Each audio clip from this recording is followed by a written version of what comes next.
दोस्तों आप सभी का बहुत बहुत स्वागत है हमारे चैनल में। इस वीडियो के अंदर अभी हम लोग लूसेंट सामान्य ज्ञान इससे रिलेटेड जो है इम्पोर्टेंट 40+ क्वेश्चन इस वीडियो में देखने वाले हैं, जो कि आपके आने वाले एग्जाम से railway group D, SSC, UP police, लेखपाल और आने वाले सभी प्रतियोगिता परीक्षा के लिए काफ़ी इम्पोर्टेंट है। तो दोस्तों आप इस वीडियो को बहुत ध्यान से लास्ट तक देखिए। चैनल पर नया है तो चैनल को सब्सक्राइब कर बेल आइकन यानी जो घंटे का निशान है इसे ज़रूर सेंड कर दें, ठीक है। और ये टोटल जो 40+ क्वेश्चन है, आप इनमें से कितने क्वेश्चन सही कर पाते हैं अपना स्कोर कमेंट बॉक्स में ज़रूर बताएं।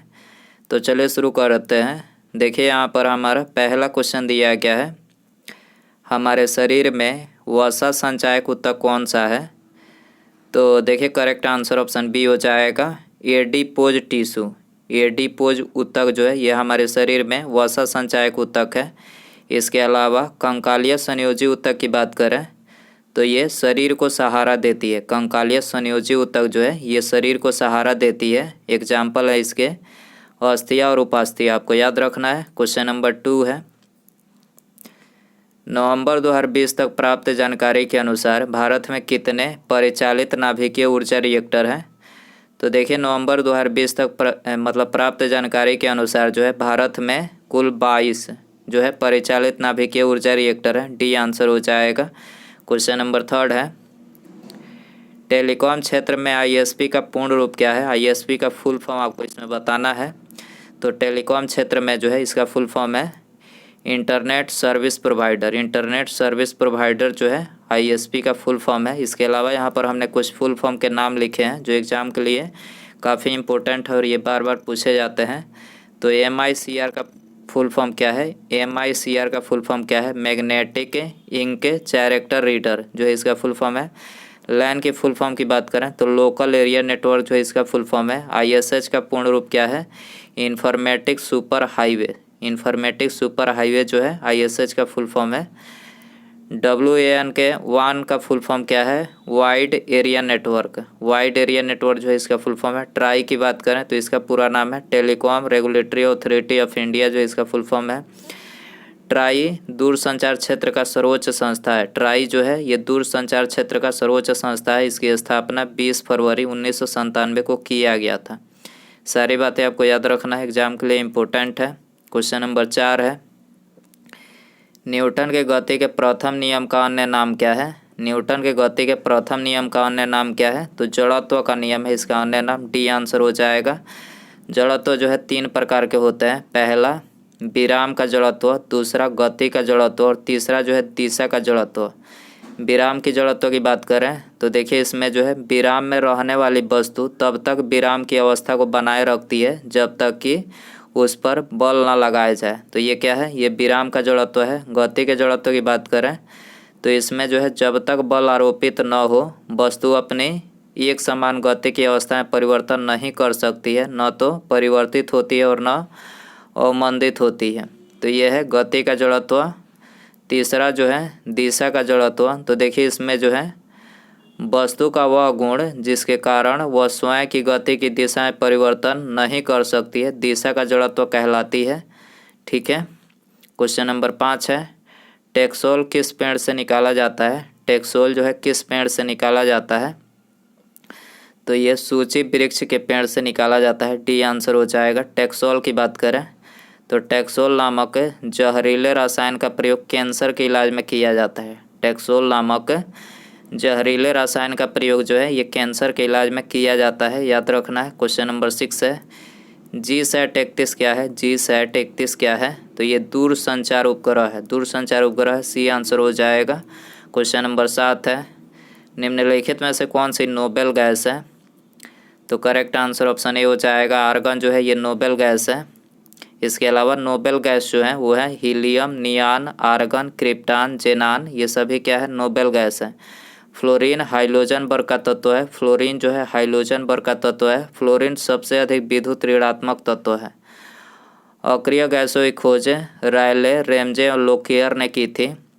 अक्रिय गैस 18वें वर्ग में पाया जाता है। अक्रिय गैसों के अंतिम कक्षा में 2 या 8 इलेक्ट्रॉन होते हैं। अक्रिय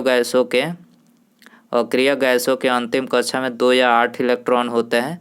वायुमंडल में सर्वाधिक मात्रा में पाया जाने वाला अक्रिय गैस कौन सा है? आर्गन है, याद रखना है। क्वेश्चन नंबर 8 है, MS ऑफिस 2010 की एक्सेल वर्कबुक में डिफ़ॉल्ट तौर पर कितनी सीट शामिल होती है? MS ऑफिस 2010 की एक्सेल वर्कबुक में डिफ़ॉल्ट तौर पर कितनी सीट शामिल होती है? तो डिफ़ॉल्ट तौर पर 3 सीट जो है शामिल होती है। करेक्ट आंसर ये हो जाएगा।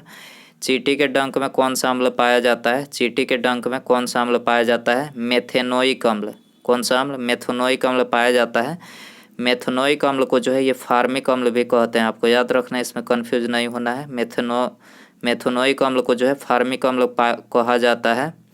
फार्मिक अम्ल का रासायनिक सूत्र क्या है पूछा जाए तो HCOOH होता है। HCOOH जो है फार्मिक अम्ल का रासायनिक सूत्र होता है। इसके अलावा यहाँ पर हमने प्राकृतिक स्रोत और उसके अम्ल के नाम लिखे हैं, ठीक है। तो टमाटर में कौन सा अम्ल पाया जाता है? ऑक्सैलिक अम्ल। इमली में टार्ट्रिक अम्ल। संतरा में सिट्रिक अम्ल। सेब में मैलिक अम्ल। चींटी के डंक में फार्मिक अम्ल।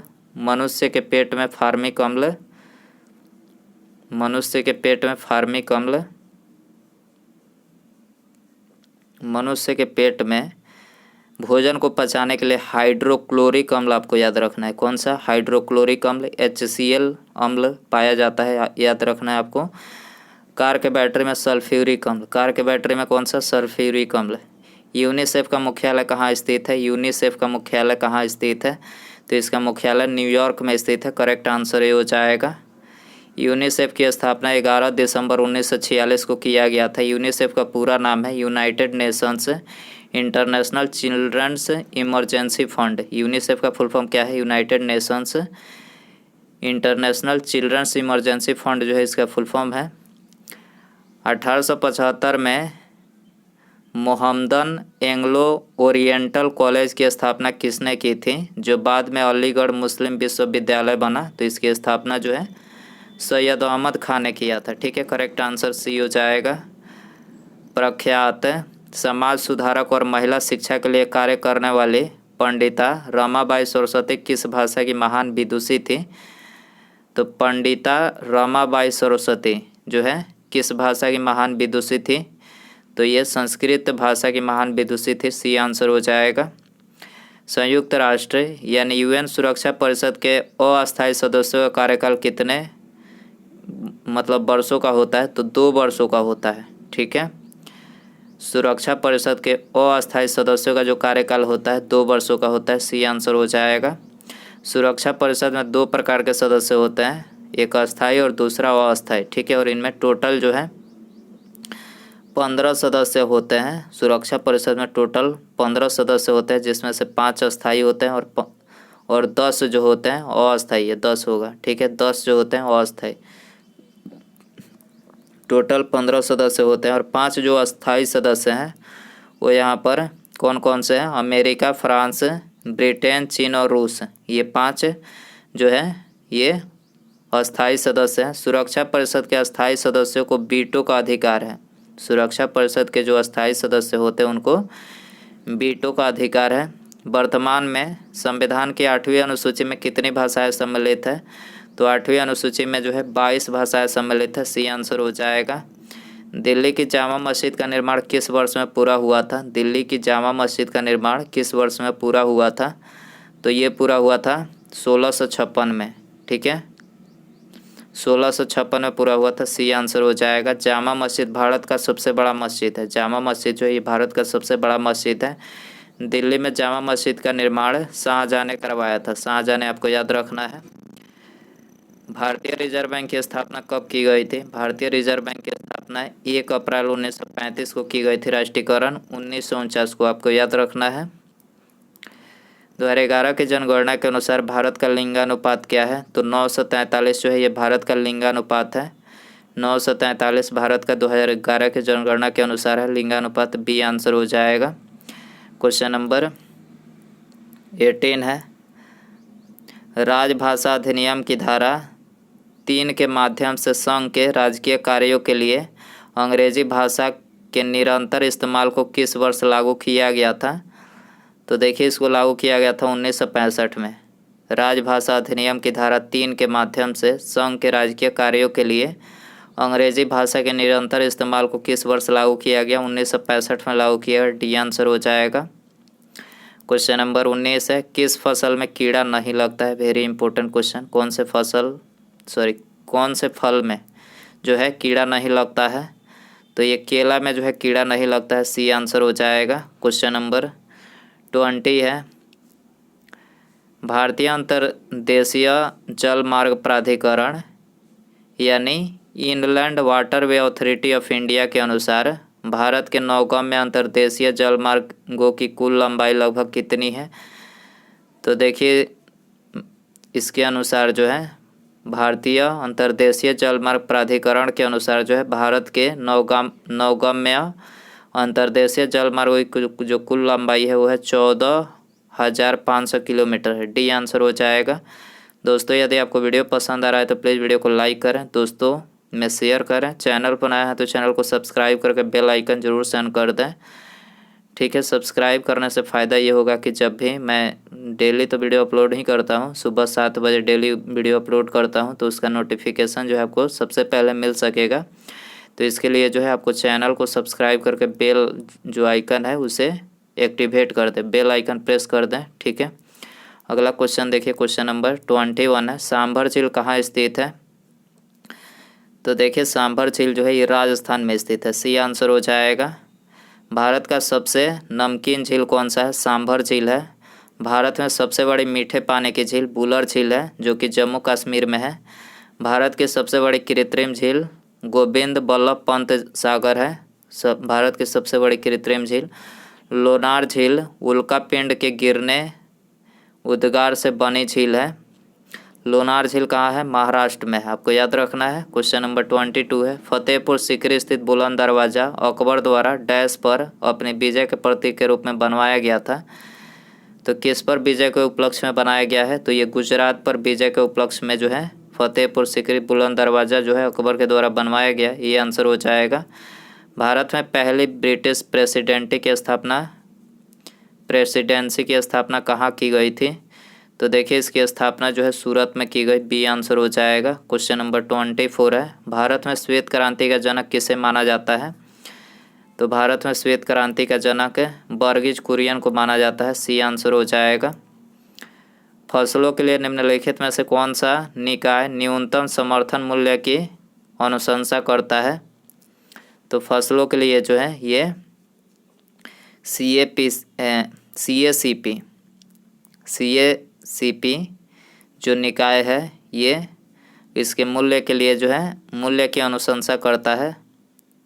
तो बी आंसर हो जाएगा। इसकी फुल फॉर्म की बात करें, CACP की फुल फॉर्म, इसका पूरा नाम क्या है? Commission for agriculture cost and price जो है इसका प्राइसेस जो है इसका फुल फॉर्म है। इसका पुराना नाम पूछा जाए, CACP का पुराना नाम क्या था पहले? कृषि मूल्य आयोग। कृषि मूल्य आयोग जो था इसका पुराना नाम था। 1965 में जो है इसकी स्थापना की गई थी कृषि मूल्य आयोग की। ठीक है, और इसका नाम बदलकर 1985 में CAPC कर दिया। तो आपको याद रखना है, पहले इसका नाम कृषि मूल्य आयोग था। संसद द्वारा निःशुल्क और अनिवार्य शिक्षा का अधिकार अधिनियम किस वर्ष में पारित किया गया था? तो ये पारित किया गया था 2009 में। करेक्ट आंसर ये हो जाएगा। क्वेश्चन नंबर 27 है, गांधी स्मृति एवं दर्शन समिति का गठन कब किया गया था? तो देखिए, इसका गठन जो है सितंबर 1984 में किया गया। डी आंसर हो जाएगा। 28 है, भारत में प्रोजेक्ट टाइगर किस वर्ष शुरू किया गया था? भारत में प्रोजेक्ट टाइगर 1973 में शुरू किया गया था। डी आंसर हो जाएगा। भारत में पहली रेलगाड़ी कब चली थी? भारत में पहली यात्री रेलगाड़ी कब चली थी? यात्री रेलगाड़ी की बात हो रही है, तो ये चली थी 1853 में। करेक्ट आंसर ये हो जाएगा। भारत में प्रथम रेलगाड़ी 16 अप्रैल 1853 में जो है मुंबई और ठाणे के बीच 34 किलोमीटर जो है चलाया गया था। रेल इंजन का निर्माण जॉर्ज स्टीफेंसन ने किया था। भाप इंजन का निर्माण जेम्स वाट ने किया।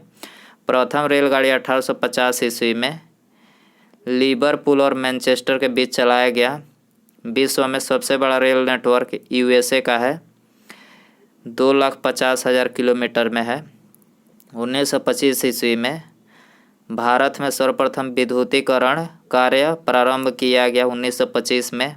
भारत का रेलवे नेटवर्क विश्व का चौथा है। भारत का जो रेलवे नेटवर्क है ये विश्व का चौथा है, विश्व में चौथा स्थान है। भारतीय रेलवे बोर्ड की स्थापना कब की गई? 1905 में की गई थी। ठीक है।